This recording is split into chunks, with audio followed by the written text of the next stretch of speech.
네, 안녕하세요. 테슬라 투자로 은퇴하기 아트라운 TV입니다. 네, 오늘 주제는요, 테슬라 역시 빠르다. 베를린산 모델 Y 벌써 수출이라는 주제로 말씀드리겠고, 장중에 미국 장단기 금리차가 역전이 있었습니다. 시장 침체가 올까요? 이것도 알아보겠고요. 부주제들로는 테슬라의 승리, 내연기관 과징금 2배 징수, 댄아이브스, 주식 분할은 엄청난 촉매제, 영국 테슬라 슈퍼차저 전면 개방, 캐나다에서도 잘 되는 FSD 베타라는 주제로 말씀을 드리도록 하겠습니다. 시청하시기에 앞서 구독과 좋아요, 알람 설정은 우리 모두 부자가 되는 길입니다. 모두 아트라운 가족 되셔서 함께 경제적 자유 꼭 이루어 보도록 해요. 꾹꾹 눌러주세요. 네, 오늘 3대 지수 모두 잘 상승한 흐름 보여주었고요. 러시아랑 우크라이나가 점점 휴전으로 가는 그런 좋은 모습을 보여주고 있다라고 말씀을 드릴 수 있을 것 같습니다. 그래서 오늘 유가는 다소 하락해서 105불대를 보여주고 있고요.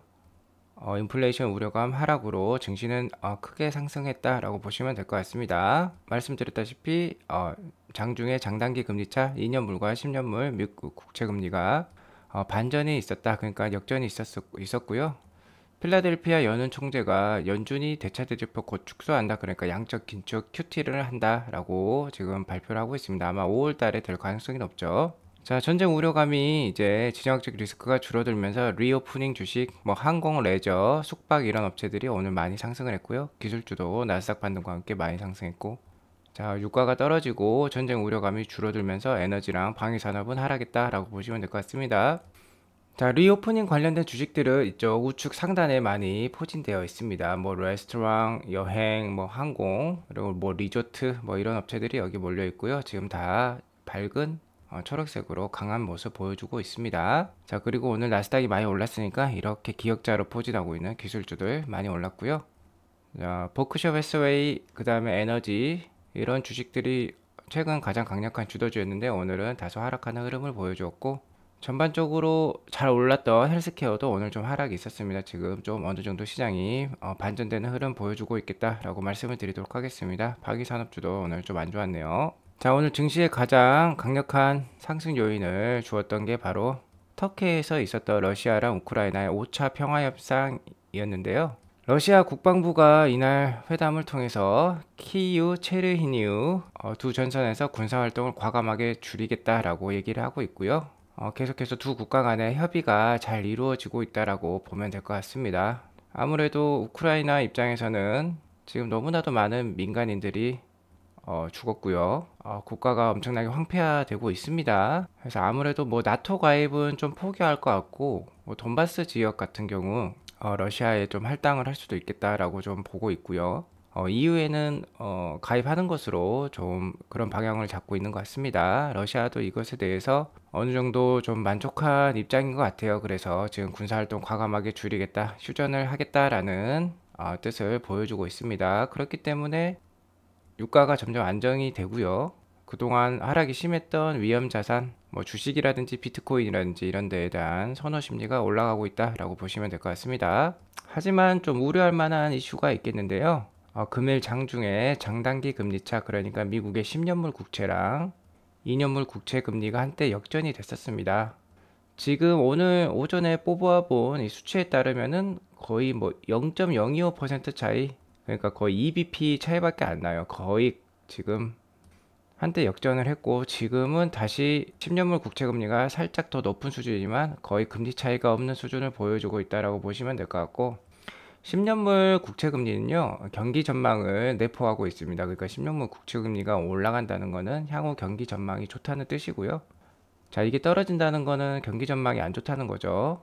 그리고 미국의 2년물 국채 금리는 자, 물가라는 의미를 두고 있다. 그러니까 이게 많이 올라갈수록 물가 상승이 급하다라고 보시면 될 것 같습니다. 그러니까 이게 역전이 된다는 거는 물가는 높게 올라가고 향후 경기 전망은 떨어지니까, 자, 스태그플레이션과 같은 우려가 발생할 수 있다는 거죠. 자, 그래서 이게 역사적으로 잘 맞아 떨어져 왔었어요. 자, 역전 현상이 일어나면은 빠르면 6개월, 늦으면 2년 이후가 더 큰 문제가 있었습니다. 금리 역전 현상이 벌어지면 주가가 금리 역전 현상이 벌어진 이후 6개월 이후에 크게 한번 빠진다거나 아니면 2년 이후에 크게 빠진다거나 하는 상황이 역사적으로 통계적으로 보여주었다라고 보시면 될 것 같습니다.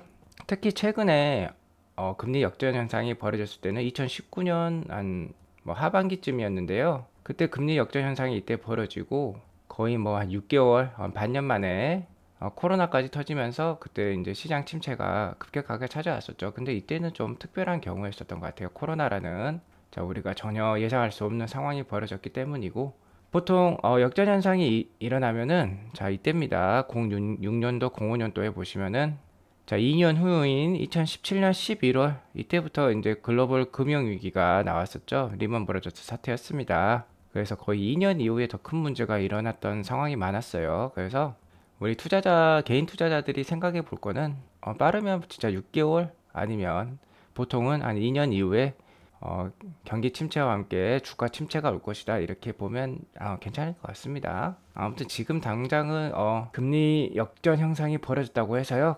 그렇게 크게 우려할 바는 아니겠다라고 말씀을 드릴 수 있을 것 같습니다.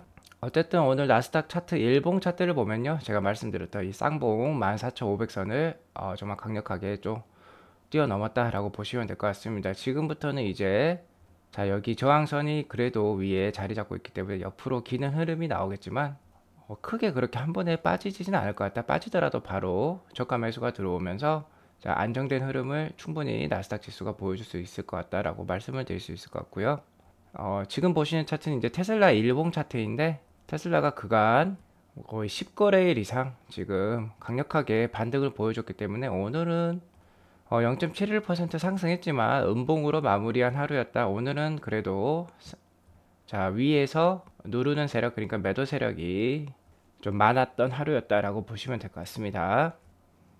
향후에 이제 양적 긴축이라든지 뭐 5월 달에 좀 더 높은 금리 인상 그러니까 뭐 50bp 정도 금리 인상이 나온다면 주가가 한때 출렁일 수 있겠지만 지금은 테슬라의 호재가 상당히 많은 관계로 그래도 1000불 이상에서 잘 버텨낼 것 같다라고 말씀드릴 수 있을 것 같아요. 자, 테슬라 투자는 특히 장기 투자는 꾸준히 하시는 거다. 그래서 꾸준히 자 적립식으로 모아 나가시는 거다. 저의 장투일기처럼 모아 나가시는 거다. 그렇게 보시고 계속해서 관심을 가지시면 좋을 것 같습니다. 왜 테슬라 주식에 꾸준히 관심을 가져야만 하느냐? 그건 바로 테슬라의 실적이 계속 상승 중에 있기 때문이죠. 그리고 테슬라는 구조적 성장 산업에 속해 있습니다. 전기차라는 구조적 성장 산업에 속해 있고 전기차 배터리라는 구조적 성장 산업에 속해 있고 무엇보다도 AI 자율주행 기술의 가장 선두에 있는 업체이죠. 그러니까 향후 실적 전망은 더 좋을 수도 있어요. 그래서 단기적으로도 좋고 중장기적으로도 좋은 회사이기 때문이라는 거죠. 자, 이 장표를 보시면 이 빨간색 테슬라의 올해 2022년 EPS 전망치는 계속 상승을 하고 있고요. 지금 올해 전망치 최소값이라고 보시면 될 것 같아요. 올해 EPS 전망치 최소값이 10.62 정도, 10.62불 정도 기록을 하고 있고 테슬라 주가가 뭐 한 700불대 초반까지도 떨어졌었는데 이때였는데 이렇게 급하게 또 올라오고 있습니다. 그러니까 자, 이 EPS 실적과 주가가 괴리가 크게 벌어지면 이렇게 급하게 반등이 일어난다. 그러니까 이럴 때 잘 모아 가시라. 제가 그래서 850에서 700불 사이에는 자, 용기 있게 팍팍 매수하시라 그렇게 말씀을 드렸었죠. 그게 지금 맞아 떨어지고 있죠. 자, 그래서 이런 주식들 잘 모아 가셔야 된다라고 말씀을 드릴 수 있을 것 같고요. 최근에 말씀드렸다시피 코로나로 인해서 기가 상하이가 한 4일 정도 추가적으로 생산 중단이 이루어질 것이다라고 제가 말씀을 드렸는데 그러면 2022년 1분기 인도량에 축소가 발생할 것입니다.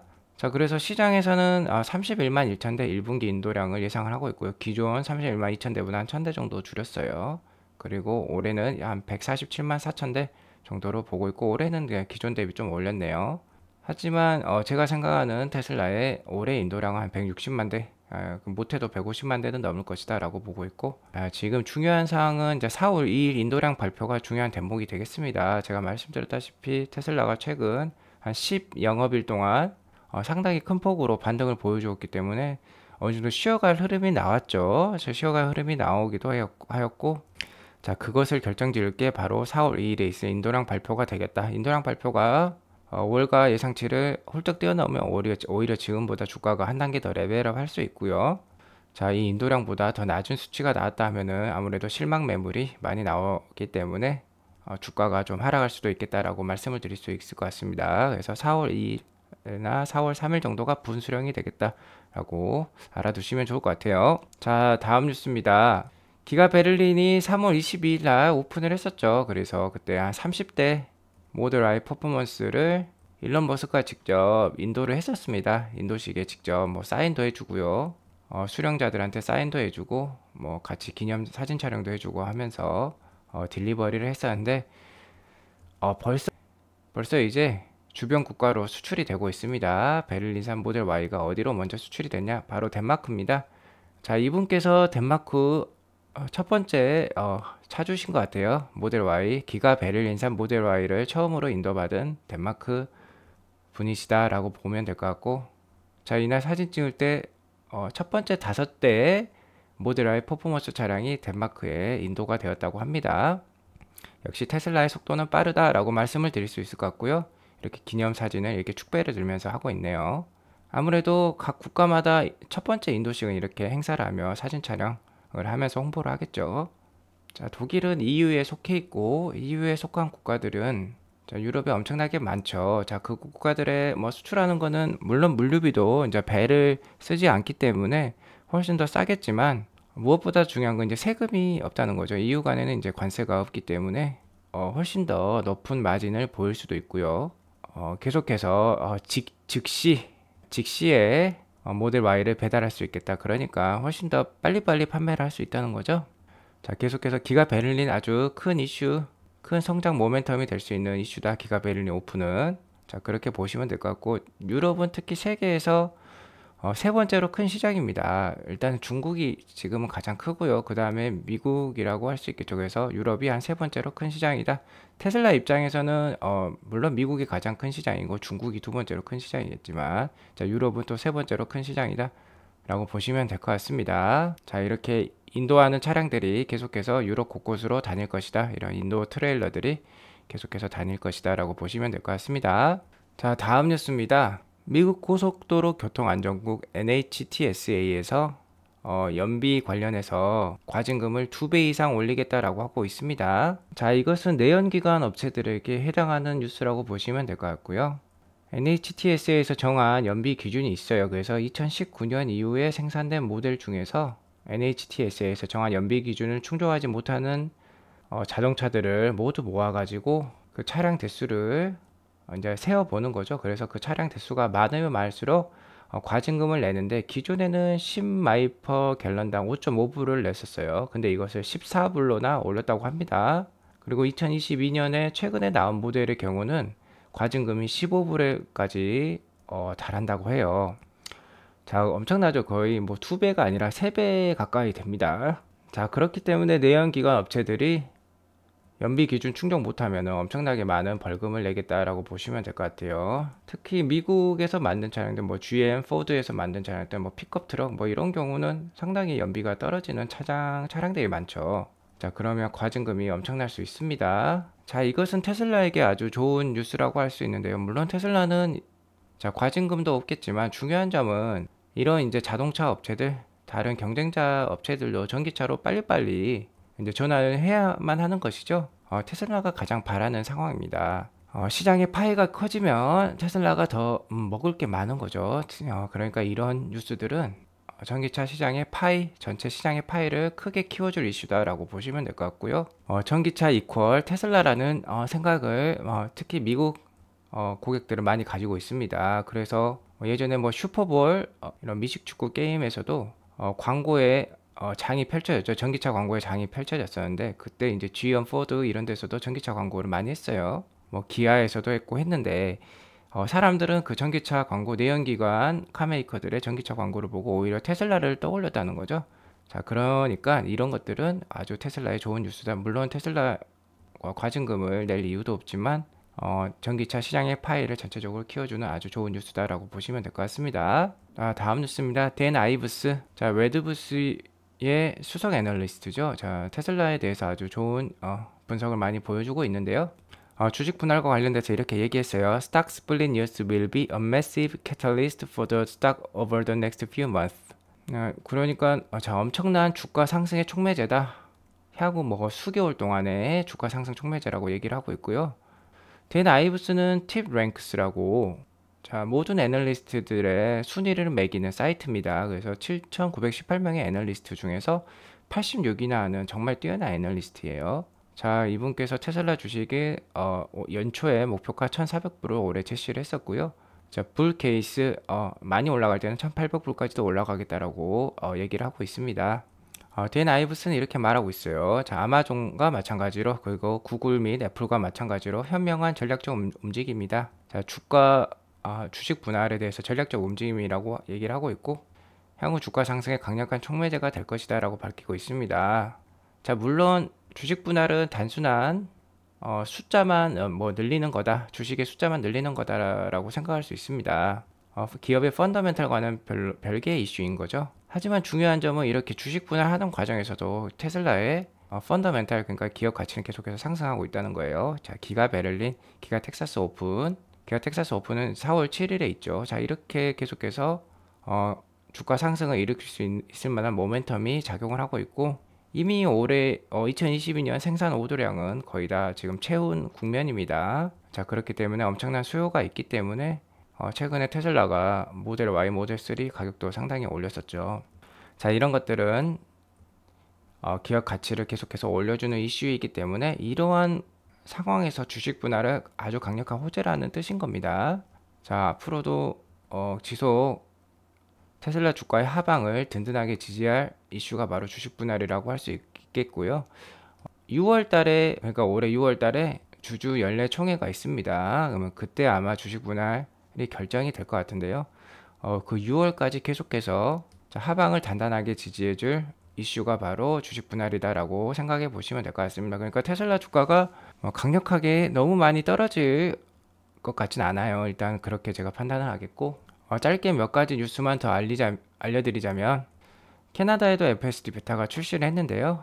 자, 캐나다에서 직접 이렇게 FSD 베타를 체험해 보신 분께서 트윗을 올려줬는데, 자, 지금 놀라고 있습니다. 와우, 테슬라 FSD 베타, 여기 캐나다 국기 보이시죠? My mind is just blown away 라고 표현을 하고 있습니다. 그러니까 상당히 놀랐다, 기능이 엄청나다 라고 얘기를 하고 있는 것입니다. 그러니까 캐나다에서도 잘 되고 있다는 거 저희가 확인할 수 있었고요. 다음은 영국 쪽 뉴스인데, 영국에도 테슬라가 엄청 잘 팔리고 있습니다.